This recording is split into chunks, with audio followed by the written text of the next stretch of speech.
जब हम 5-6 बार ऑयल के अंदर चीज़ें फ्राई कर लेते हैं तो ऑयल का कलर कुछ इस तरह का हो जाता है, बिल्कुल काला सा और गंदा सा ऑयल हो जाता है और दोबारा इसको इस्तेमाल करने का दिल नहीं करता। और अभी रमज़ान शुरू होने वाले हैं और ऑयल का तो रोज़ाना का इस्तेमाल होता है पकौड़े समोसे फ्राई करने के लिए। तो आज हम इस ऑयल को इतना साफ़ सुथरा कर लेंगे कि ये 5-6 बार आप मज़ीद और इस्तेमाल कर सकेंगे। तो यहाँ पर मैंने इस ऑयल को बिल्कुल बारीक वाली स्टेनर से इस तरह से छान लिया है। छानने के बाद अब इस ऑयल को मैं एक कढ़ाई के अंदर ऐड कर देती हूँ। ये ऑयल बिल्कुल साफ़ सुथरा हो जाएगा, दोबारा से आप इसको बहुत बार इस्तेमाल कर सकेंगे। इस तरह के ऑयल को बिल्कुल भी ज़ाया नहीं करें बल्कि इसको बिल्कुल साफ़ सुथरा कर लें। तो देखिए यहाँ पर एक बाउल के अंदर आधा कप मैंने पानी ऐड कर दिया है। पानी के अंदर मैं ऐड कर देती हूँ 5 टेबल स्पून कॉर्नफ्लोर। तो कॉर्नफ्लोर हमने इसमें 5 टेबल स्पून ऐड करना है और कॉर्नफ्लोर ऐड करके हम इसको अच्छी तरह से मिक्स कर लेते हैं।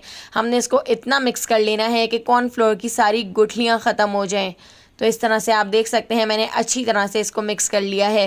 अब इसके अंदर बिल्कुल भी कॉर्नफ्लोर की गुठलियाँ नहीं हैं। तो इस कॉर्नफ्लोर वाले मिक्सचर को हम ऐड कर देते हैं कुकिंग ऑयल के अंदर। तो ऑयल अभी ठंडा है तो ठंडे ऑयल के अंदर ही हमने कॉर्नफ्लोर वाला मिक्सचर ऐड कर दिया है और इसको मैं अच्छी तरह से मिक्स कर लेती हूँ।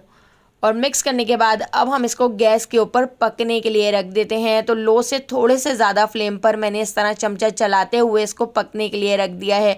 इसको हमने तकरीबन 10 से 15 मिनट लो से थोड़े से ज़्यादा फ्लेम पर चलाना है और पकाना है। तो थोड़ी ही देर में आप देख सकते हैं इसके अंदर बॉयल आ चुका है और बॉयल आने के बाद इसको हमने चमचा चलाते हुए इस तरह से पका लेना है। आप देख सकते हैं जो हमने कॉर्नफ्लोर ऐड किया था वो वाइट था और अब कॉर्नफ्लोर का जो कलर है वो पूरी तरह से चेंज हो चुका है। ऑयल के अंदर जितनी भी गंदगी थी उसका जो कलर था वो सारा कॉर्नफ्लोर के अंदर ऑब्जर्व हो चुका है। ऑयल के अंदर जितने भी फूड के छोटे छोटे से पार्टिकल्स थे वो सारे कॉर्नफ्लोर के अंदर चले गए हैं और यहाँ पर ऑयल पूरी तरह से साफ हो चुका है। मैं आपको ऑयल भी चेक कराती हूँ और आप कॉर्नफ्लोर भी चेक करें। तो बस 15 मिनट आप इस तरह से इसको पका लीजिएगा, आपका ऑयल पूरी तरह से बिल्कुल साफ हो जाएगा। मैं आपको आगे चेक कराती हूँ, आपको दिखाती हूँ कि कितना ज़्यादा अच्छा साफ सुथरा हमारा ऑयल हो चुका है और इस ऑयल को मजीद आप 5-6 बार यूज कर सकते हैं। अब मैंने गैस के फ्लेम को बंद कर दिया है और इसको ठंडा करने के लिए हम काउंटर के ऊपर रख देते हैं। आप यहाँ पर ऑयल का कलर भी चेक करें, ऑयल भी हमारा काफ़ी हद तक साफ सुथरा सा हो चुका है।